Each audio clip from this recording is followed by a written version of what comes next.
سورۃ الکہف، مجھ کو یہ واٹس ایپ میں کسی نے فارورڈ کیا تھا، مجھے پسند آیا تو سوچا کہ میں اس کی ویڈیو بنا کے ڈال دوں۔ سارا کریڈٹ اس شخص کا ہے جس نے یہ لکھا ہے۔ اس صورت کا مقصد یا سینٹرل آئیڈیا کہیے کہ اللہ اس دنیا میں لوگوں کو 8 طرح کے حالات سے آزماتے ہیں: عزت ذلت، صحت بیماری، نفع نقصان، خوشی غمی۔ ہر بندہ ہر وقت ان میں سے کسی ایک حال میں ہوتا ہے۔ ان 8 کو اگر تقسیم کریں تو 2 حالات میں تقسیم ہوں گے، لہٰذا یا تو اچھے حالات ہوں گے یا برے، یعنی یا تو بندہ عزت میں ہوگا یا ذلت میں، یا صحت ہوگی یا بیماری۔ تو اللہ 2 حالات میں آزماتے ہیں، یا تو اچھے یا برے۔ اللہ تعالیٰ آزماتے ہیں کہ یہ بندہ اچھے حالات میں شکر کرتا ہے یا نہیں، اور برے حالات میں صبر کرتا ہے یا نہیں۔ تو اس طرح 2 پیپر بنے، ایک شکر کا پیپر اور دوسرا صبر کا پیپر۔ اب اگر بندے نے اچھے حالات میں شکر کیا تو اس نے پیپر کو پاس کیا، اور اگر ناشکری کی تو اس پیپر کو فیل کیا، اور اگر صبر کے پیپر میں صبر کیا تو پاس ہوا، اور اگر بے صبری کی تو فیل ہو گیا۔ یہ زندگی ایک امتحان ہے جہاں ہم نے 2 پیپر دینے ہیں، ایک صبر کا اور دوسرا اللہ تعالیٰ نے جب حضرت آدم علیہ السلام کو پیدا کیا اور ان کو بھی ان 2 پیپرز میں آزمایا۔ پہلے شکر کا تھا جو کہ جنت کی نعمتیں تھیں، دوسرا درخت کا پھل تھا جو کھانے سے منع کیا گیا تھا، تو یہ صبر کا پیپر تھا جس میں شیطان نے ان کو کامیاب نہ ہونے دیا۔ سورہ کہف میں 5 واقعات ہیں۔ حضرت آدم علیہ السلام کا واقعہ یہ قلب ہے اس سورت کا۔ آدم علیہ السلام کے واقعے سے پہلے 2 واقعات عام الناس کے ہیں، جن میں سے ایک اصحاب کہف تھے۔ یہ عام نوجوان تھے اور انہوں نے صبر کا امتحان دیا اور اس پیپر میں پاس ہو کر مقبول بندوں میں شامل ہو گئے۔ دوسرا واقعہ 2 باغ والے شخص کا تھا۔ یہ بھی عام شخص تھا جس کو مال و دولت دی گئی تھی۔ اس کا پیپر شکر کا تھا کہ تم نے نعمتوں پر شکر کرنا ہے، تو یہ فیل ہو گیا۔ اس کے بعد آدم علیہ السلام کا واقعہ، اور پھر 2 واقعات ہیں خواص کے۔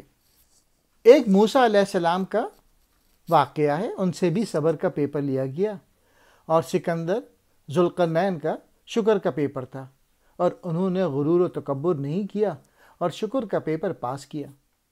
اسی طرح اللہ اولاد آدم سے بھی صبر اور شکر کے پیپر لیتے ہیں۔ اللہ mention his divinity at the beginning of the surah and concludes with the mention of his divinity۔ شروع سورہ میں اپنے رسول صلی اللہ علیہ وآلہ وسلم کی ابدیت کا تذکرہ کیا اور اختتام ان کی بشریت پر کیا۔ In the beginning of the surah he mentions the worship of Prophet peace be upon him and end with his humanity۔ انسان کے لیے دنیا میں سب سے بڑی بلندی ابدیت ہے، اس لیے انسان ذکر کرتا ہے تاکہ اللہ کی محبت اس کے دل میں آ جائے۔ For man the greatest height in the world is worship۔ That's why man remembers so that the love of Allah may come into his heart۔ It's not just about love coming۔ When loves come then the lover is always anxious to please the beloved۔ جب محبت آ جائے تو پھر محبت ہمیشہ محبوب کو راضی کرنے کی فکر میں رہتا ہے۔ اور رضا کیا ہے؟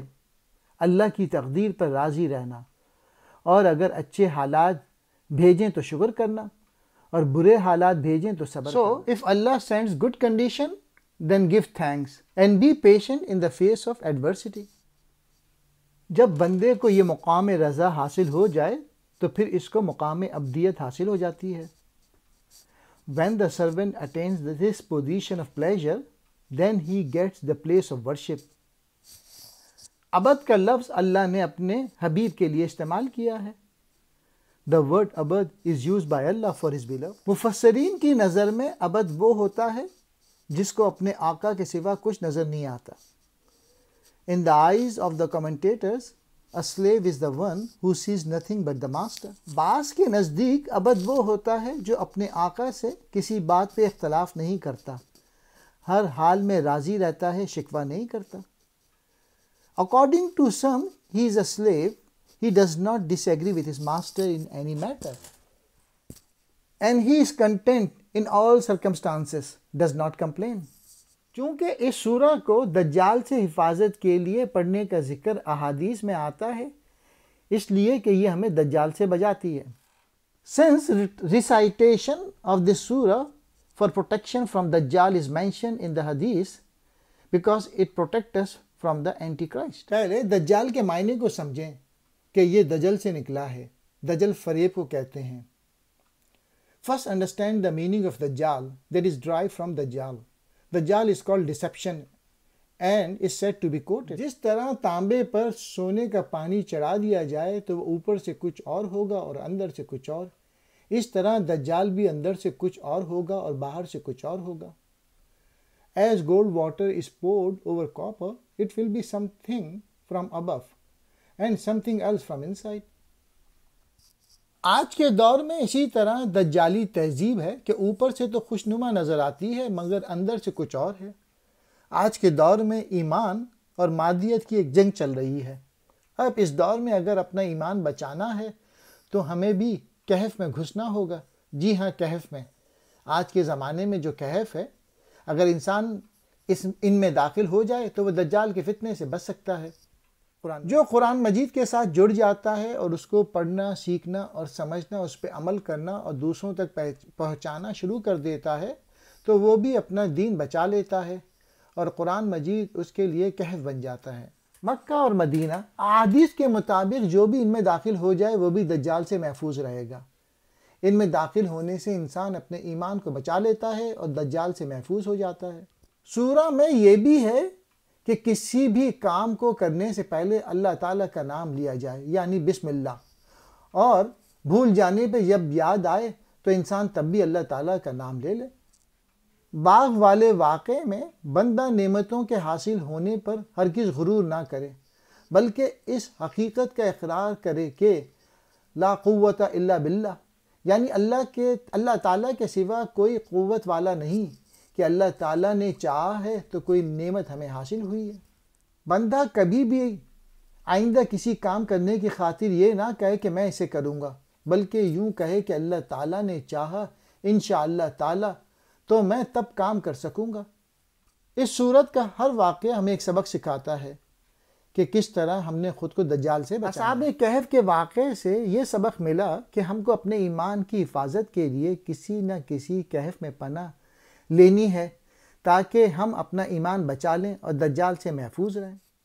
صاحب جناتین کے قصے سے یہ سبق ملا کہ اللہ نے جو مال دیا ہے اس کو اپنی طرف منسوب نہ کرے، جیسا کہ اس باغ والے نے کیا اور پکڑ میں آ گیا اور اس نعمت سے محروم کر دیا گیا.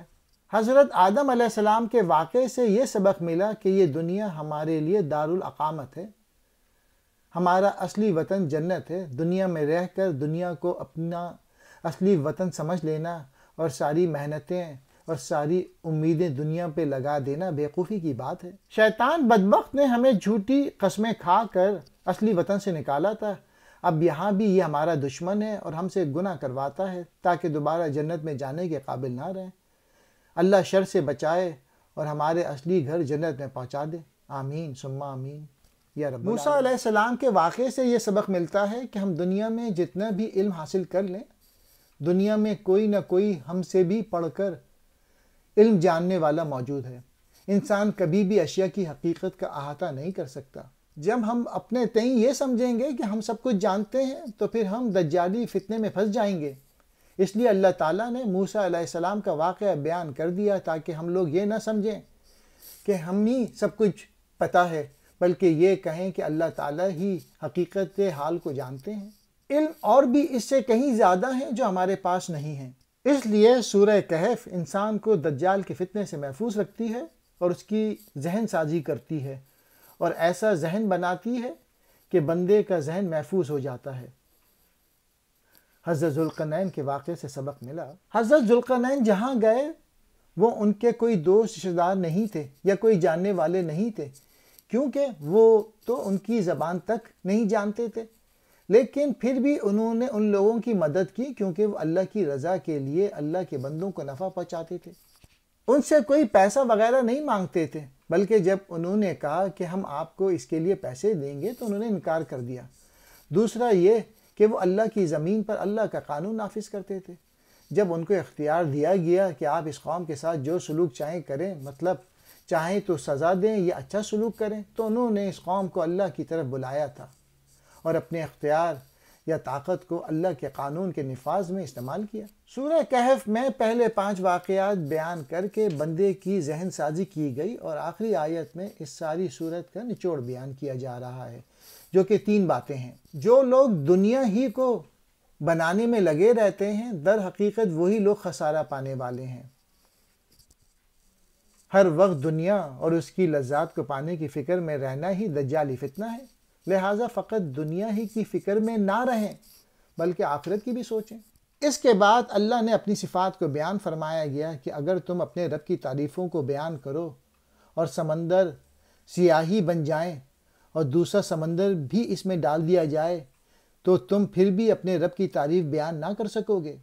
آخر میں بتایا گیا جو اپنے رب کا دیدار کرنا چاہتا ہے، جو کہ سب سے بڑی اور سب سے بڑھ کر نعمت ہے، اس کا کیا طریقہ بتایا گیا ہے کہ انسان جو بھی کام کرے صرف اللہ کریم اور نبی کریم صلی اللہ علیہ وآلہ وسلم کی خوشی کے لیے کرے، اور جو ایسا کرے گا اللہ اس کو اپنا دیدار عطا فرمائیں گے۔ اللہ تعالی ہمیں بھی اپنا دیدار عطا فرمائیں، آمین ثم آمین۔